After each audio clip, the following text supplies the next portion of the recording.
ఏదైనా ఆపద లేదా అత్యవసరం ఎదురైతే అలారం చైన్ లాగి రైలును నిలిపివేయవచ్చు. అయితే కొన్నిసార్లు రైలు ఏదైనా వంతెనపై ఉన్నప్పుడు చైన్ లాగితే అది అక్కడే ఆగిపోతుంది. చైన్ లాగిన బోగి కిందికి వెళ్లి అలారం వాల్వ్ రీసెట్ చేస్తే గానీ రైలు తిరిగి బయలుదేరదు. వంతెనపై రైలు నిలిచిపోయిన సమయాల్లో లోకల్ పైలట్లకు అలారం వాల్వ్ రీసెట్ చేయడం చాలా రిస్క్ తో కూడుకున్న పని. విశాఖపట్నం నుంచి గుంటూరు వెళ్తున్న సింహాద్రి ఎక్స్ప్రెస్ రైలు గొల్లప్రోలు పిఠాపురం మధ్యలో ఓ బ్రిడ్జ్ పై ఉండగా ఇలాంటి పరిస్థితి ఎదురైంది. దీంతో అసిస్టెంట్ లోకో పైలట్ మండు టెండలో పెద్ద సాహసమే చేయాల్సి వచ్చింది.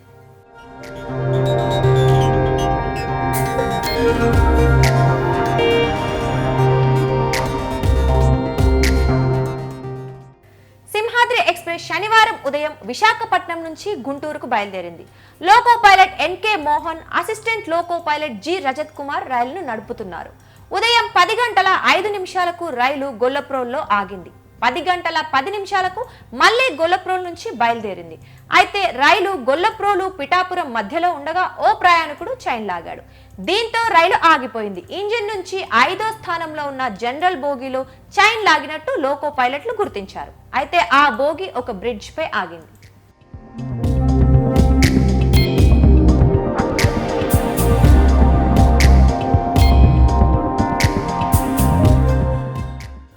మండుటెండ బ్రిడ్జ్ పై ఐరన్ రేకులు బాగా వేడెక్కి ఉన్నాయి. కానీ రైలు బయలుదేరాలంటే 5వ బోగి కిందికి వెళ్లి అలారం వాల్ పుల్ చేయాల్సిందే.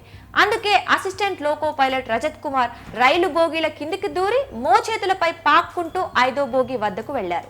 అలారం వాల్వ్ను పుల్ చేసి మళ్లీ మోచేతులపై పాక్కుంటూ తిరిగి వచ్చారు. ఇది చెప్పడానికి సులభంగానే ఉన్నా చేయటం చాలా కష్టం. మండుటెండలో మోచేతులపై పాక్కుంటూ వెళ్లడంతో రజత్ మోచేతులు కాలాయి. మోచేతుల వద్ద స్కిన్ ఊడిపోయింది. దీంతో రైల్లో ప్రయాణిస్తున్న ఓ వ్యక్తి తన వద్ద ఉన్న డస్టింగ్ పౌడర్ ను రజత్ కుమార్ మోచేతులపై వేశారు. రజత్ కుమార్ చేసిన సాహసం చూసి ప్రయాణికులు ఆశ్చర్యపోవడమే కాకుండా ఆయన్ని అభినందించారు.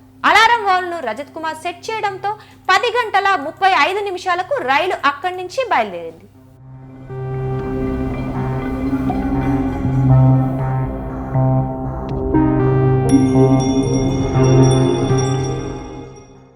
రైలులో ప్రయాణించేవారు అనవసరంగా అలారం చైన్లు లాగొద్దని రైల్వే అధికారులు సూచిస్తున్నారు.